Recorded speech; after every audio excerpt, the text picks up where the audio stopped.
TNTV Tamil ஊடகம், தனித்துவமான தமிழ் ஊடகம். நாம் தமிழர் கட்சியை சேர்ந்தவராகவும் அவர்களுக்கு உலகம் முழுவதும் வேர்கள் இருக்கின்றன. அவர் தடை செய்யப்பட்ட இயக்கத்தோடு அவர்கள் தொடர்பு கொண்டவங்களா இருக்காங்க. அவர்கள் பிரிவினைவாத சக்திகள்.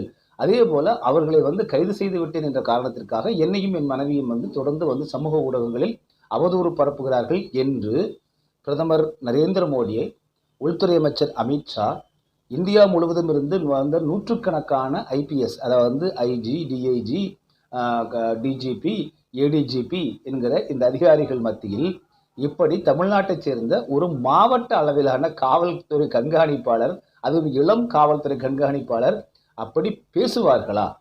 பேச முடியுமா? பேசுவதற்கு தமிழ்நாட்டினுடைய காவல்துறை தலைவர் அவர் அனுமதி கொடுத்திருக்கிறாரா என்கிற பல கேள்விகள் இருக்கு. பொதுவாகவே நீங்க காவல்துறை அதிகாரிகள் ஒரு திருட்டு வழக்கு நடந்துச்சுன்னா, ஒரு கொலை நடந்துச்சுன்னா அங்கே போய் எஸ்பி கிட்ட மைக்கு நட்டுவாங்க. இந்த மாதிரி விசாரணை நடந்துட்டு இருக்குது, நாங்கள் பார்த்துட்டு சொல்கிறோம் அப்படின்னு சொல்லுவாங்க. அந்த விசாரணை விவரங்களை அவர்கள் பத்திரிகைகளுக்கு கொடுக்கலாம். அதற்கு முன்பாகவும் ஒரு ஆய்வாளர், காவல்துறை ஆய்வாளர் பத்திரிகையாளரை சந்திக்கிறாருன்னா முதல்ல காவல்துறை ஆய்வாளர் அவருக்கு மேலே இருக்கக்கூடிய உதவி ஆணையர்கிட்ட கேட்கணும். அல்லது நீங்கள் இணை கண்காணிப்பாளர் துணை கண்காணிப்பாளர்கிட்ட கேட்கணும். அவங்க அதுக்கு முன்னாடி தகவல் சொல்லுவாங்க, கண்காணிப்பாளர்கிட்ட கேட்பாங்க. கண்காணிப்பாளர் ஒரு பத்திரிகையாளர் சந்திக்கிறாருன்னா காவல்துறை கண்காணிப்பாளர் அவர் ஐஜி கிட்ட அனுமதி வாங்கணும், அல்லது தகவலாவது சொல்லணும். அவங்க டிஐஜி கிட்ட சொல்லணும், இல்லை டிஐஜி ஐஜி கிட்ட சொல்ல வேண்டியது இருக்கும். ஐஜி இதை நாளைக்கு ஏதாவது தேவைப்பட்டதுன்னா டிஜிபி கேள்வி கேட்டாருன்னா ஐஜி பதில் சொல்லணும். என்னப்பா இந்த மாதிரி அவங்க எஸ்பி பேசியிருக்காரு அப்படின்னு டிஜிபி ஐஜி கிட்டையும் டிஐஜிட்டையும் கேட்டால் அவர்கள் பதில் சொல்லணும். ஆக இப்படிப்பட்ட ஒரு மிக கட்டுப்பாடான ஒரு அமைப்பு தான் தமிழ்நாடு காவல்துறை. எனவே அப்படிலாம் நீங்கள் போயிட்டு வெளியில் அரசியல் மேடைகளில் பேசுவது போல, அரசியல்வாதிகள் பேசுவது போல பேச முடியாது. இதுதான் அடிப்படை.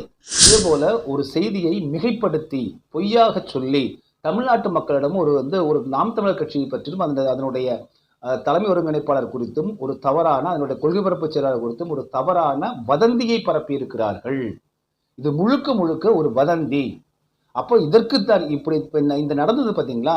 இந்த வருண்குமார் ஐபிஎஸ் கலந்து கொண்ட இந்த ஒரு நிகழ்வு குறித்தும், அது குறித்து ஒரு மிகையான பொய்யான செய்தியை இங்கு வெளியிட்டும், நாம் தமிழர் கட்சி ஒரு பிரிவினைவாத சக்தி என்று பிரதமர் நரேந்திர மோடி முன்னிலையிலும் அமித்ஷா முன்னிலையிலும் ஒரு தமிழ்நாட்டு காவல்துறை அதிகாரி தெரிவித்திருக்கிறார் என்று செய்தி வெளியிட்டதே இது மிகப்பெரிய ஒரு வதந்தி, வடிகட்டிய வதந்தி. இப்படிப்பட்ட வதந்தியை, அவதூறை பரப்புவதுதான் உண்மையிலே பார்த்தீங்கன்னா சைபர் கிரைம், இணைய குற்றம். டிஎன்டிவி தமிழ் ஊடகம், தனித்துவமான தமிழ் ஊடகம்.